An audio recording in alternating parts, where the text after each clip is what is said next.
Maxey from outside. Sixers lead, courtesy of Tyrese Maxey. Deep to left field, going back is Locastro. It is gone!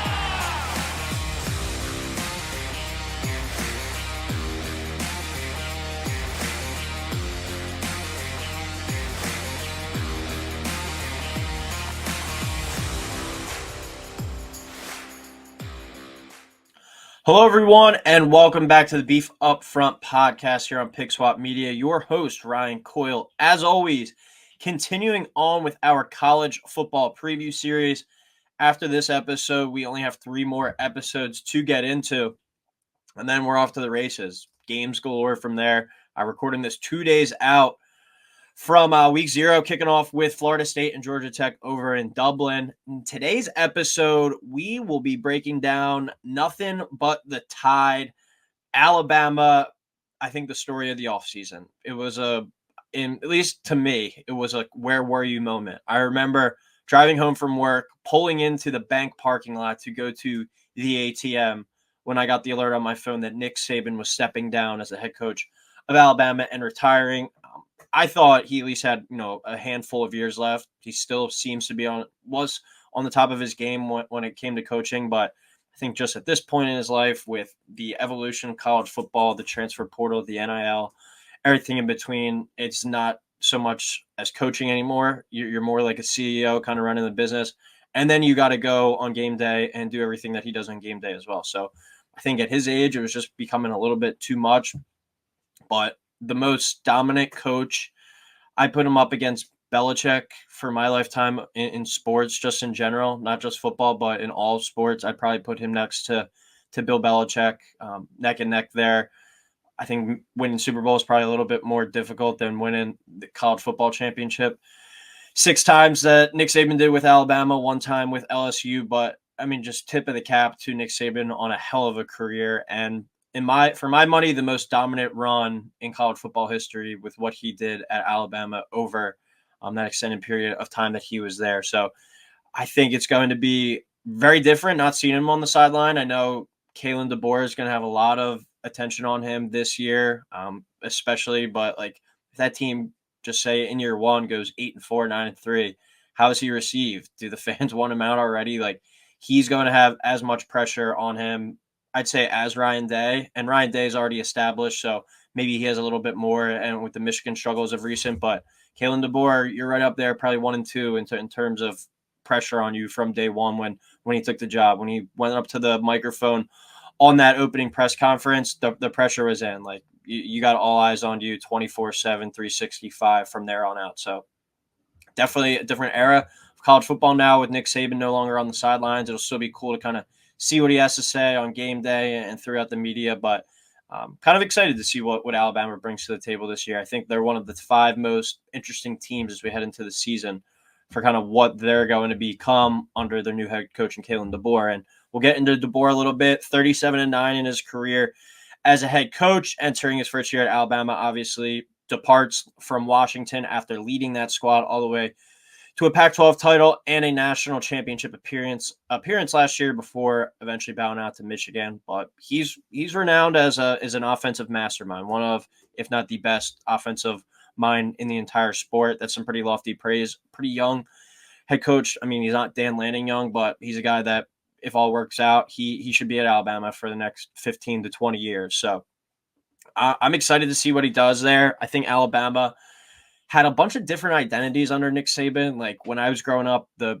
early 2010s, like, that was dominant defense. They were just going to beat you up, run the football all over you. Then they kind of transitioned into the Tua, the Mac Jones, the Bryce Young years where, all right, we're going to have 5-star, 4-star receivers all around the perimeter, spread the ball around, spread attack, and go beat you in the 40s. And then last year, I think they kind of reverted back to the old Saban way where run, defense.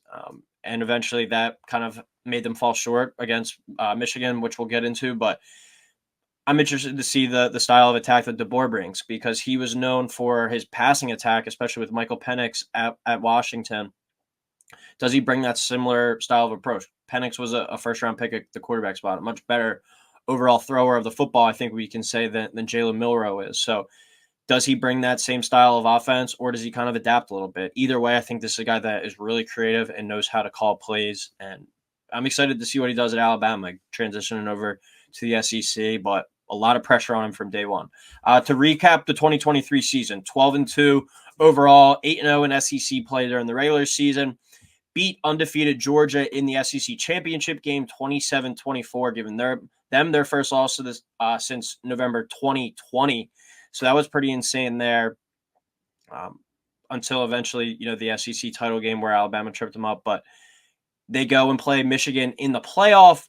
Bama is up. I feel like this isn't talked about enough with the Bama kind of offseason and Saban stepping down and Michigan going to win the national title.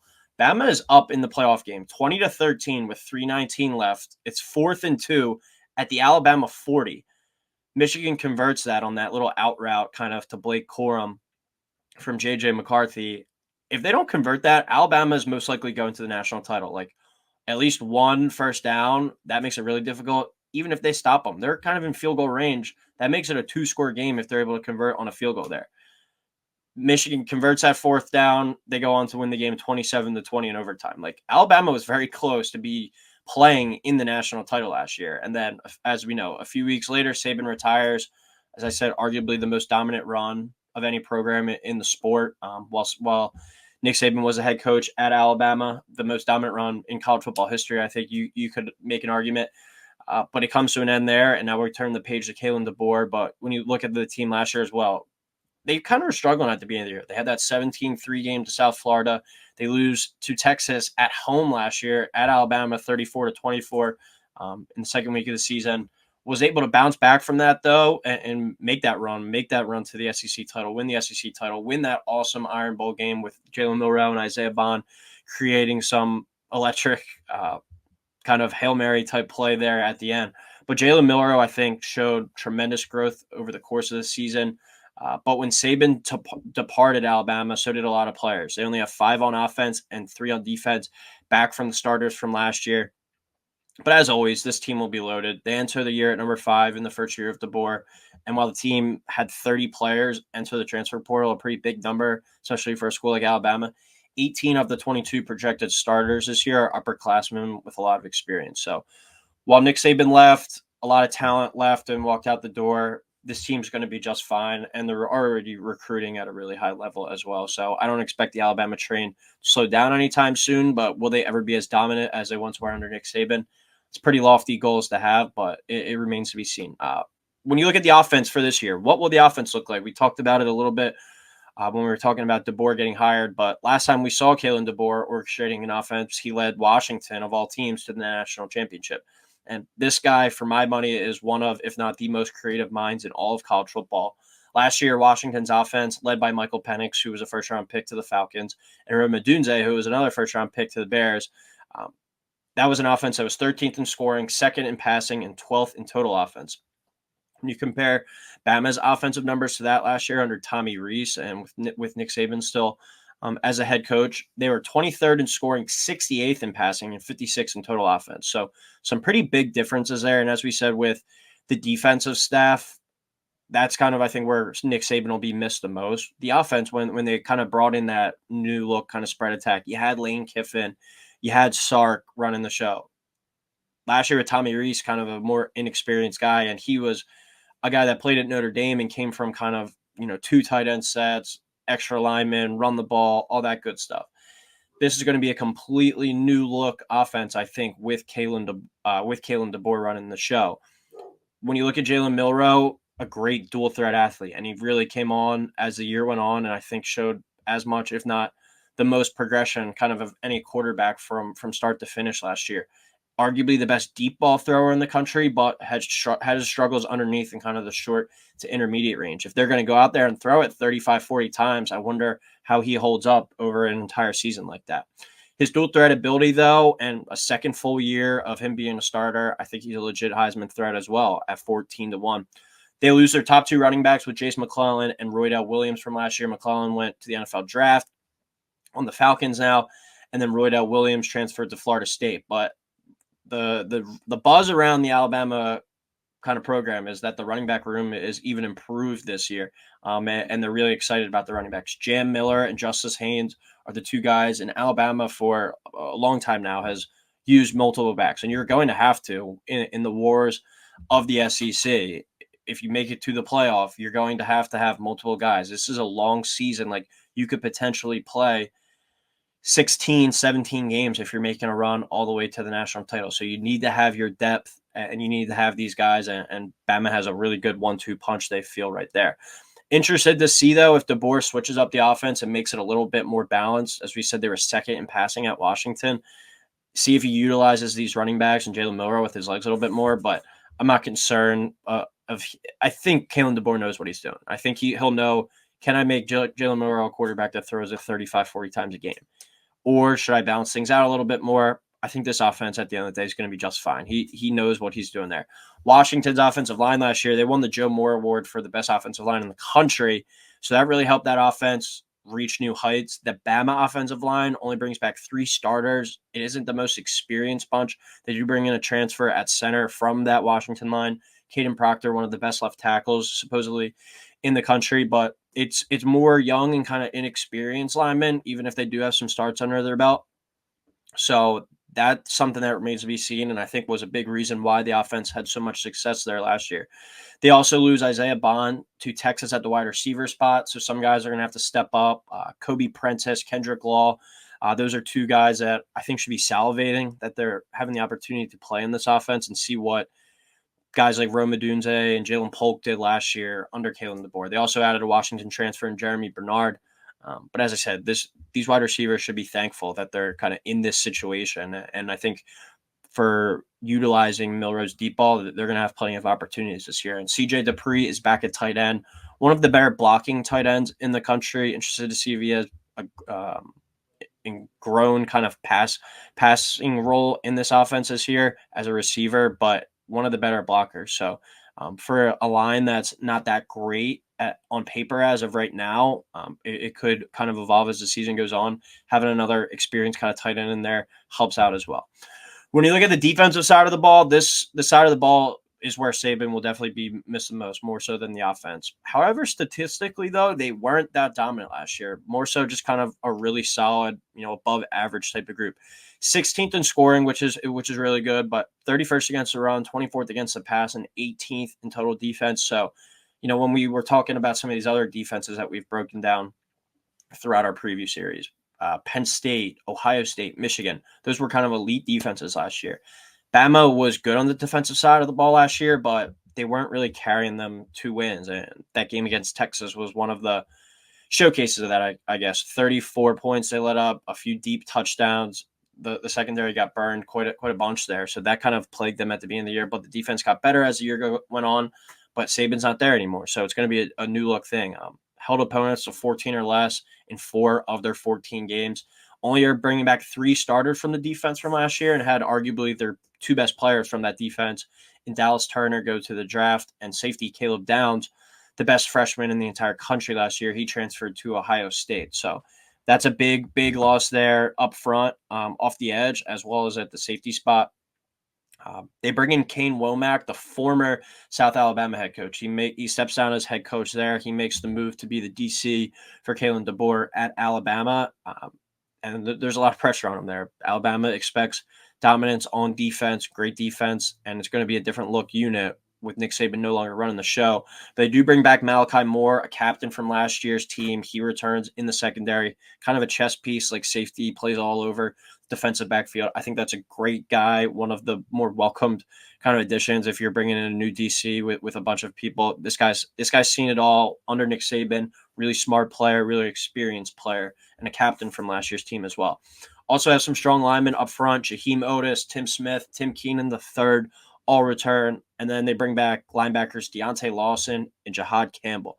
Those are 2 of the top 10 linebackers for my money in the SEC. I think Lawson is a legit candidate for SEC Defensive Player of the Year, one of the best sideline-to-sideline linebackers in the entire sport. And they added a lot of talent in the portal as well. They brought in transfers from Michigan, USC, Texas A&M. So while a lot of talent went out the door, you're bringing back in some 4- or 5-star recruits from some high-level programs as well. So that's going to fill some of the void from the talent left. But at the end of the day, it is Alabama. They're going to be talented, but the defensive mastermind that ran the whole show, ran the operation, Nick Saban's gone. So definitely going to be an adjustment period, I think, not only for players, but kind of just the fan base and everyone in college football as well. All right. As always, we'll get into our schedule prediction now. Running through the entire Alabama schedule. Starts off with an easy kind of cupcake, Western Kentucky. Expect Alabama to go out there, be able to put up 45 points or so. I'd be interested to see how much they kind of unleash in that one. And I'm going to have a close eye on this team, just seeing how much the offense looks different in the transition from what we saw last year under Tommy Rees to Kalen DeBoer now. USF gave Alabama a real test last year. That game was at USF too, which was kind of weird. USF is a team people think is a sleeper for the group of 5 playoff spot. Byron Brown back at quarterback. 17-3, as I said last year, Bama beat them. It was a rock fight. But this game's in Tuscaloosa. I think it could get interesting, but I will have Alabama winning that one. Here is one of my surprise kind of upsets of the season. I'm expecting, all right, big noon kickoff is going to be there. Statement game from Wisconsin, kind of the signature win of Luke Fickell's young career at Wisconsin. I'm going to have the Badgers knocking off Alabama there in week 3. I think Wisconsin is kind of in that frisky category where they're not going to be a playoff contender yet, but 8 wins this year, I think is a kind of successful season, maybe 9, and knock off some of those top Big Ten teams and knock off Alabama here. I just kind of got a feeling that's going to be one of, if not the biggest home game in recent Wisconsin memory. So give me Wisconsin to knock off Alabama for their first loss. Bama then gets a bye as they go into the Georgia game, one of the top 5 most anticipated games of the season. Bama coming off a loss. You get Georgia at home. Georgia's 3 toughest games this year on the road. Bama, Ole Miss, and Texas. If Georgia comes out of those winning 2 out of 3, I think they're really happy. I actually only have them winning 1 out of 2, and 1 out of 3, and I have them losing this one. I think Bama comes back home in this one, bounces back, and knocks off Georgia for another regular season win here, but more importantly, another win over Georgia. That this could be, the tiebreaker down the line to make it to the SEC title. So that's a huge one. Alabama's had Georgia's number more times than not recently as well. I know Saban's no longer there. DeBoer's in instead of Saban, but Kirby's still over there. There might just be kind of a little bit of a mental block there for this Georgia team when it comes to playing Alabama, and you got to go to Tuscaloosa. So I'm going to give Alabama with a bounce-back win there. People are probably going to be thinking, how the hell are you going to pick them to lose to Wisconsin and beat Georgia? But it's just the way it goes sometime in college football. Vanderbilt, easy roll there. South Carolina, another easy win there. At Knoxville, at Tennessee, that's going to be an interesting one. Last time Alabama went to Knoxville, the goalpost wound up in the river. Interested to see what Nico does, if that could be another upset win there. But I'm going to have Alabama go. I think Tennessee is a little bit too overhyped entering this year. Missouri, I think, is going to be a really good team, but this is the only loss I have on the schedule for Missouri. So I'm going to give Alabama a win there. Getting them at home, I think, is huge. I'm lower on LSU than most. I don't think that's a playoff team. I don't think Nussmeier is going to be all that great, and I'm concerned kind of about the running game there as well. And the defense, I don't really think improved that much from last year, which was a terrible unit. So this one is always tough. Alabama will probably be even an underdog going into this game, but I think that they're just a better team flat out than LSU. So I'm going to have Bama going on the road to LSU, winning that game. Have them roll Mercer at Oklahoma. I think Oklahoma is a 7-5, 6-6 type of team. I think Alabama goes in there, takes care of business, and then they host Auburn the next week. I think Auburn's a frisky team this year as well, going to be like 8-4 range. But you get them at home, I'm going to give them a win. So I have Alabama in year 1 under Kalen DeBoer going 11-1 still. That'll certainly be good enough to make the college football playoff, most likely even make the SEC title game. They are one of the teams that I have locked in a future. Throughout our preview, we've gone into the over-unders on some win totals. They're 9.5. They are a team I did take over the 9.5. Because I have them losing that Wisconsin game. I mean, they could easily win that Wisconsin game. Then you look at the Georgia game. I think there's Wisconsin, Georgia, Tennessee, Missouri, LSU are the 5 games where I'm like, all right, I could see it kind of going either way. But you get Missouri at home, you get Georgia at home. Wisconsin's a bit of kind of a long shot play. Tennessee, I think, as I said, is going to be a little bit under. Like, you got a few coin flip games in there. I think 5 like real games where I could see it maybe going either way. If Bama goes 3-2 in that, you cash your bets. And I have this team going 11-1. They might be more so a 10-2 squad, but over 9.5 wins at plus 120 to get to 10 wins. I took that, locked that in. That's one of my official plays through our preview series. They're 12-1 to win the national title. To make the college football playoff, they're minus 110. I think that's worth a look as well at minus 110, especially if you have them going over that 9.5 wins. They'll most likely be in there. And then to win the SEC, I believe they're the 3rd best odds. Yeah, plus 500. I probably want to take that just because so many SEC teams, it's going to be dependent on how favorable their schedule is. With no divisions anymore, it's a little bit tougher to kind of forecast that. So I have Alabama 11-1 going to the college football playoff and not really missing a beat under Kalen DeBoer. Are they national title threat this year? I don't necessarily believe that, but I do think they're a real player in the SEC once again. As always, everyone, thank you for tuning in. Please like, subscribe, and we'll talk soon.